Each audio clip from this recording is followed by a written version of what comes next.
asalaamaaleykum maa ngi leen nuyu di leen ziar di leen fàttali yéen a ngi seen canal Galsen Tube la chaîne des youtubeurs vidéo ki la koy defal di Pape Mor Lo ñu leen koy defal en wolof. vidéo tey bi nag dañuy ñëw ci li nga xamante ni moom mooy comme ni ñu doon wax suñu vidéo bi passé nga war a connecté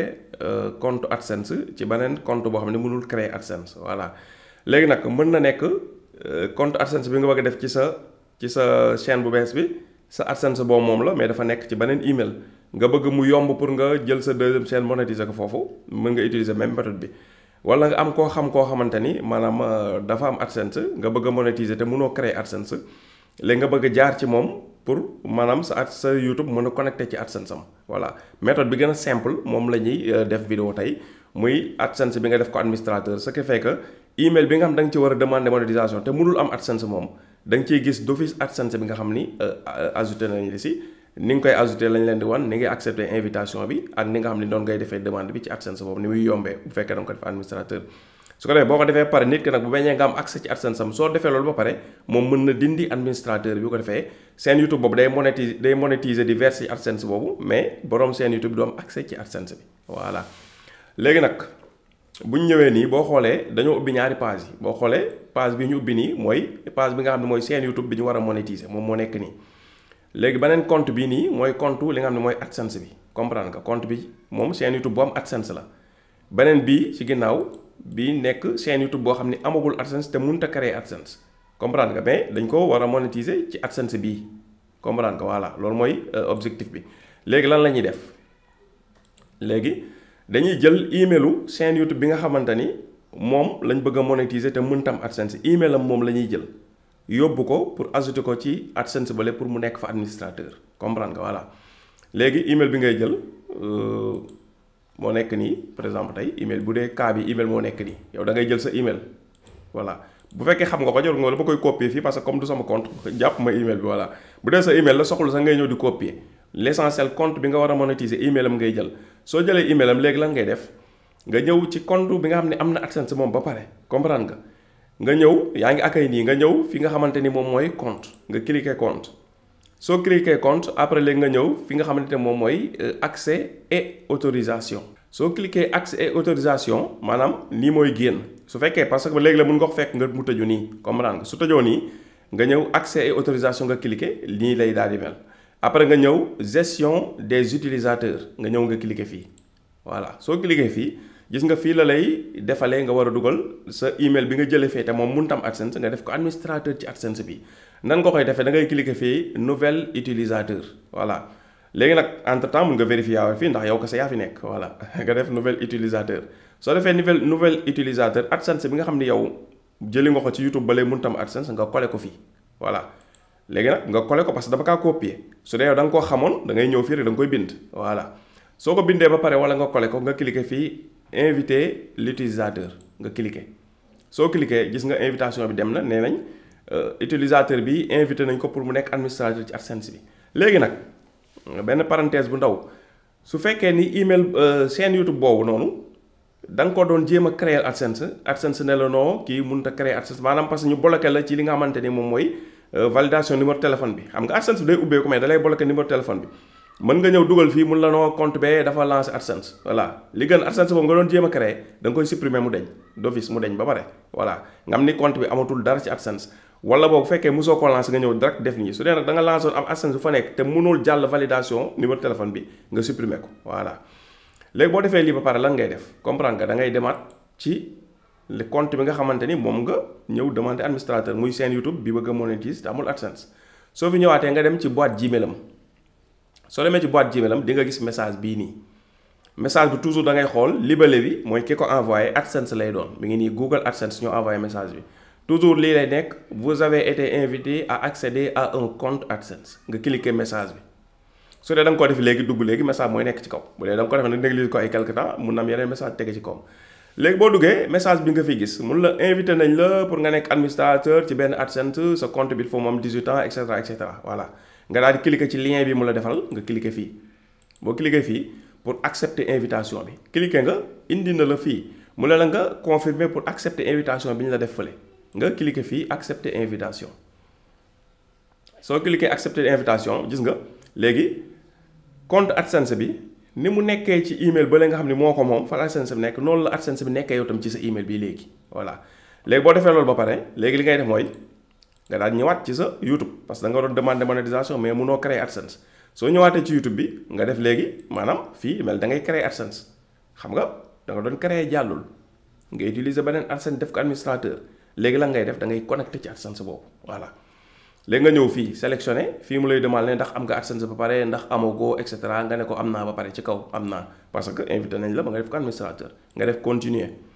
soo defee continuer bu indi la sa email na la nga cliquer sa email bu dee sa email la nga cliquer sa email bu dee email yu bëri nga nekk dafay feeñ nga cliquer sa email après page bi mooy ubbeeku mu defal la adresse yi et cetera nga def continuer voilà soo defee continuer mun nga cliquer fii setup account wala rediriger vers YouTube voilà mun nga redirect vers YouTube nga cliquer soo cliquer da lay yóbbu ci YouTube bi léegi na la am nga AdSense bi jàll na léegi troisième étape vérifier vidéo yi deuxième étape dootul def en cours parce que créé woo AdSense bu existé ba pare nga ci def moo tax d'office day verte voilà mi ngi nii verte na jeex na voilà la moo tax parce que dañ fi ajouté AdSense bu existé ba pare su fekkoon procédure normale la da ngay demander mun la mi ngi en cours mooy lan mooy waa AdSense dañuy vérifier ndax amoo beneen compte AdSense parce que règlement AdSense dafay bañ ko am ñaari compte AdSense soo amee 2 comptes AdSense fu ñu ko détecté rek dañ koy bloqué ne la il faut nga tëj benn dese benn léegi nag moo tax toujours boo demandé AdSense dañ koy def en cours di vérifier mën na durer benn fan ñaari fan ñetti fan ça dépend léegi la sa mën na bañ a mat 24 heures bu ñu détecté wul dara ñu bàyyi la nga créé mu jàll étape bi su jàllee automatique bii day nekk en cours yi nga in progress mooy en cours dañuy vérifier en cours dañuy vérifier vidéo yi nga def ci chaîne bi ndax dëppoo na ak règlement YouTube yi su dëppoo ak règlement YouTube yi bala mu yàgg ñu defal la monétisation acceptée mais de toute façon étape bi la bloqué woon pour nga def sa demande monétisation moom day jàll muy lan muy AdSense bi jàll na voilà ni mooy ni nga xamante ni noonu la ñuy defee demande léegi nag soo defee lii ba pare su fekkee ni par exemple tey maanaam compte bi nga am AdSense yaa ko moom compte bi amuloon AdSense nga bëgg ko régler yaa ko moom mun ko koo bàyyi nii email boo ci munti jaar di nga am accès ci AdSense bi soo ñëwee ci email bii nga xam ni administrateur la da nga am accès ci AdSense bi moo ngi nii nga am accès ci AdSense bi voilà AdSense pour YouTube ngoog voilà après da nga am accès ci AdSense bi soo demee ci beneen compte bi nga xamante ni mooy compte normal bi da ngay am accès ci AdSense bi mi ngi nii administrateur la léegi gis nga en attente de validation la def parce que defuñu mise à jour suñu actualiser rek day def léegi affaire bi jàll na voilà ñu actualiser page bi invitation bi da ngay si ni jàll mi ngi nii léegi ji nga utilisateur actif ñaar yëpp ji nga actif bii mooy admin principal bi mooy bi moom AdSense bi beneen bi mooy standard administrateur normal standard comprendre rôle yi itam mun nga ñëw fii nga changé ko accès yi nga ko bëgg a jox mun nga ñëw fii nga def modifier accès nga dindi standard nga def maanaam admin soo ko defee admin permettre nga ko lu bari mu mën ko def ci compte bi comprendre nga voilà mais fekkee nag koo xam ni yow da nga bëgg muy gis AdSense bi donc mais du ci mën a def lenn da ngay bàyyi standard soo bàyyi standard yow mi moom AdSense bi da ngay am accès ci AdSense bi su dee beneen scène bi nga def du sa seenu kaneen la kooku tam dina am accès ci AdSense bi di gis lépp ci AdSense bi mais du mën a modifier dara ci AdSense bi mënul changer méthode de paiement mënul changer adresse ak yooyu parce que moom administrateur kese la pour xool kese la mën def mais du mën a def ay modification léegi nag su dee ki nga joxoon AdSense bi nga def ko admin ba mu monétiser chaîne am mais bëggoo mu continuer di am accès ci AdSense bi nii di ko gis parce que bëggoo muy gis say revenu wala yi demee noonu c'est simple maanaam ajouté nga ko accepté na ko moom ba monétiser na seenam ba page boobu jàll na léegi da ngay ñëw fii 3 points yi nga cliquer fii supprimer un utilisateur nga confirmer jeex na utilisateur bi day dañ fii bu ko defee jeex na moom dootu am accès ci AdSense bi waaye seen YouTube am day continuer link ci sa AdSense foofu lay monétiser lu mu gagné sa AdSense lañ koy verser voilà fii ba mu koy modifier def ci beneen AdSense fii lay AdSense bi di verser voilà mais dootul gisati AdSense parce que dindi ko connexion bi rek moo fay des mais dootul am visibilité ci compte AdSense bi voilà loolu mooy li nga xam ni moo ci am léegi nag AdSense moom ci boppam nag boo bëggee comprendre yenn affaire yi si bëri defoon nañ ci ay vidéo mi ngi ci biir chaîne bi da ngay topp playlist yi nga xam ne jàngale woon nañ AdSense yu si bëri yi nekk ci biir nu muy demee voilà xam naa yeneen méthodes yi gën a avancé ci formation YouTube Business Elite Gold bi lañ koy def incha allah rabbi voilà léegi nag ñu defaat beneen affaire lan la ñuy defaat ñu ñëwaat ci compte bi nga xam ne mooy compte principal bi AdSense bi nekk léegi gis nañ fii def action lii nag bokkul ci cours bi maa koy ci defaale rek parce que dama gis mu def action waa ji am na lu mu war a def te defu ko ma defee action fii la ma indi ñu dismit parce que comme bonuma dara ma ignoré ko fii defal na ma information fiscalité waaj defu ko ma xool ko ba xam da ko def parce que léeg-léeg nit ki def ko kon ni bind ko bu dee lu zone rek da la wax loo xam daal nga vérifier boo ko deful nga def ko su dee lu rouge moo nekk fii ci kaw sa AdSense foo duggee sa AdSense message bi ñu la defal fii fond bi nekk lu rouge loolu lu obligatoire loo war a def loo xam soo ko deful dina gi benn temps dañuy bloquer sa compte voilà bu dee lu zone nag mën na nekk vérification mën na nekk loo defagul mën na nekk vérification mais taxul mu garaaw trop voilà par exemple fiscalité boo ko remplirul du bloquer sa AdSense mais mën na tax YouTube li mu lay dagg ci xaalis bëri voilà léegi ñu def dismiss parce que lu tax parce que remplir na fiscalité ba pare voilà dafay feeñ ni mais remplir na ko léegi nii mooy ni nga xamante ni noonu la ñuy defee link compte bu mënta am AdSense nga fexe ba link ko ci compte bu am AdSense pour mën ko monétiser ci AdSense boobu gis ngeen nu mu yombe nii kasa lañ koy defee kon ñu lay jox rendez-vous ba vidéo bi di ñëw incha allah rabbi vidéo bi di ñëw dina ñëw ci li nga xamante ni mooy YouTube publicité yi changement bi mu ci def mooy placement automatique yi ak placement manuel yi ak YouTube coppite yi mu ci def yoo xamante ni am na solo trop voilà dinañ ci def ay leeral parce que ñu bëri dañuy gis seen message yi ñu defoon ci biir publicité yi ñu defoon coupure publicitaire yi muy rouge YouTube di ko éliminer loolu nag am na lu ko waral waaw dinañ ci ñëw ci vidéo bii di ñëw incha allah jërëjëf. I don't ever slow up, no I don't take shit. I got no love for the fakeness. If you wanna play tough and wanna hate this, I'll always show up. I don't ever slow up, no I don't take shit. I got no love for the fakeness. If you wanna play tough and wanna hate this, I'll always show up and make a statement. I don't ever slow up, no I don't take shit. I got no love for the fakeness. If you wanna play tough and wanna hate this, I'll always show up and make a statement. Everything I do so instinctive and so passionate. Every word I move so descriptive like an adjective. I got a vendetta against people who patented being negative when you should be getting after it. I got facts over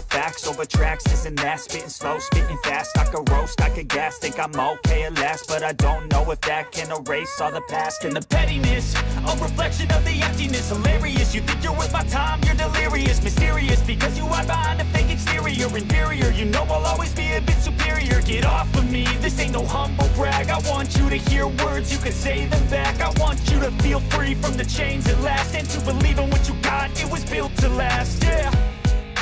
Now that I've been put through hell, I never got anyone's help. I had to do it all myself.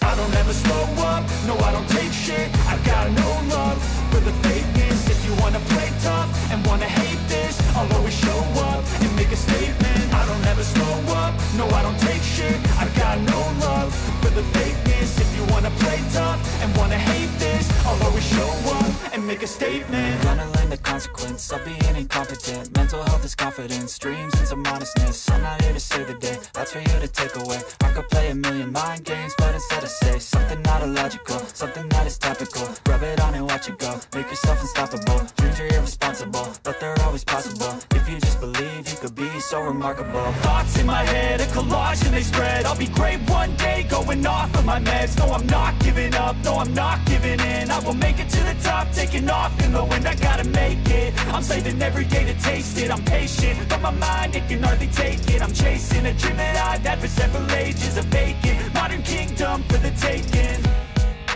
Now that I've been put through hell,